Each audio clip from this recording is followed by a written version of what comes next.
Salut à tous, c'est Axel de testmobile.fr. On est au MWC 2014 sur le stand d'Arcos et j'ai dans la main quelque chose d'assez énorme, une phablette assez colossale de d'Arcos. C'est une tablette 6.4 pouces qui s'appelle d'ailleurs 64 6.4, vous avez compris le truc, Xenon, 64 Xenon, qui est un terminal sous Android qui sera proposé à 199 euros nu.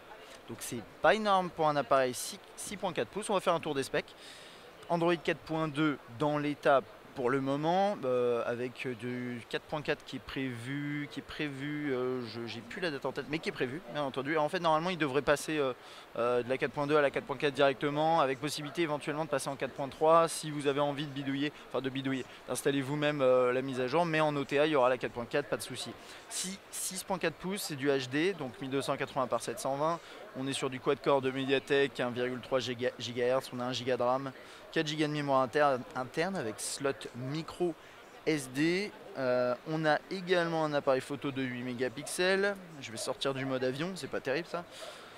Avec autofocus et flash LED, on a une caméra frontale de 2 mégapixels, une batterie de 2800 mAh. Alors, je vais utiliser mes deux mains pour la manipuler parce que c'est un terminal qui est grand. Et d'ailleurs, comme d'habitude, hein, juste un petit truc avant d'introduire, Dual SIM. Hein, comme d'habitude chez Arcos, je ne l'ai pas mentionné, c'est important. Donc comme d'habitude pour des terminaux de plus de 6 pouces, finalement, deux mains c'est quand même nécessaire. D'autant plus que bon, il y a eu un choix ergonomique qui est un peu particulier. Ça va pas forcément plaire à tout le monde, mais il y a des gens qui peuvent trouver ça intéressant. C'est que les touches sont plutôt sur l'arrière, sur la courbure. Donc en gros, vous n'avez pas la touche sur le côté ici ou là-haut. Hein. Là-haut, ce serait vraiment pas très pertinent. On l'a ici. Donc quand vous le tenez à une main, le doigt il glisse dessus, hein, entendu. Alors l'idée, c'est de le tenir à deux mains. Et là, la touche, il n'y a pas de souci, vous pouvez la manipuler. Votre doigt, quand vous la tenez comme ça, hein, de la main gauche, ça va bien, ça marche bien. Donc voilà, tout dépend de comment vous allez tenir l'appareil. En haut, on a la caméra frontale, sortie audio, quelques capteurs comme d'habitude, multitâche, accueil et retour, touche on-off, verrouiller, déverrouiller, la touche de volume, du coup on passe par l'arrière en même temps, l'optique, le flash, haut-parleur, volume, je l'ai déjà montré, jack, micro USB, rien en dessous et dans l'interface, hop, voilà. Donc si vous voulez, pour faire le petit parallèle juste avec le terminal octocore qui a été proposé, enfin qui sera proposé au même prix, et c'est ça qui est intéressant je pense, parce que si vous voulez le 50C Oxygène sera proposé également à 199 euros, donc on a deux prix identiques, sauf que le 50C c'est un terminal qui a un écran plus petit et qui mise sur la puissance. Là on a surtout un bel écran HD de 6.4 pouces pour ceux qui ont besoin, qui ont envie d'une phablette. Hop, voilà. Téléphonie, je vais passer rapidement dans les petites applications qui ont été rajoutées par Arcos, comme par exemple ça, pour regarder une vidéo. Donc bien sûr, sur un écran de cette taille-là, regarder des vidéos, c'est tout à fait intéressant, tout à fait une bonne expérience. Je ne vais pas mettre le son à fond, je ne suis pas gêné autour de moi. Mais oui, là vous voyez, on a une interface qui a été personnalisée par Arcos. Ça c'est pour la vidéo. Je vais passer dans tout ce qui est musique, Arcos Music. Voilà, j'espère qu'il y a quelque chose pour moi. Non, il n'y a rien, c'est pas grave. Mais ça, de toute façon, ces appareils, on va les tester. Ils sont très intéressants. Niveau saisie texte, voyons ce que ça donne sur un appareil aussi large.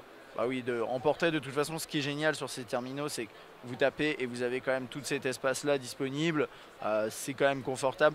En paysage, c'est rarement conseillé, mais vous pouvez quand même installer certains claviers qui permettent de se splitter, de se partager en deux, pour pouvoir être mieux utilisé sur un appareil aussi large en mode paysage. Quelques photos. Agenda. Basculer en mode moi, c'est plus sympa sur un écran de cette taille, voilà. Je pense avoir fait le tour. Émission FM. Oh, attendez.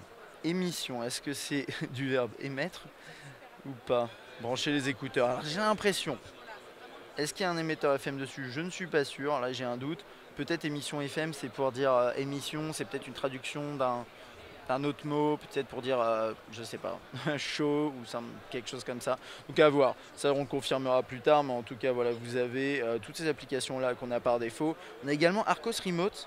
Alors j'admets que je ne connais pas, je découvre. Installer Arcos Remote sur votre terminal téléphone Android afin de contrôler cet appareil. Ok, on peut contrôler cet appareil. avec un autre terminal, pourquoi pas. Intéressant, ça c'est nouveau, on le testera prochainement. Serveur multimédia, ça c'est tout ce qui est DLNA. Et c'est à peu près tout. Et puis pour les vidéos YouTube, hein, vous avez vu, ça doit être très confortable avec, avec ce terminal qui a l'air d'ailleurs d'avoir un appareil, un haut-parleur plutôt puissant. Qui est situé juste ici, hein, voilà. Donc ça, on le testera, on vous donnera notre avis complet. En attendant, n'hésitez pas à laisser un petit commentaire pour donner vos premières impressions de derrière votre écran. Et moi, je vous dis à la prochaine.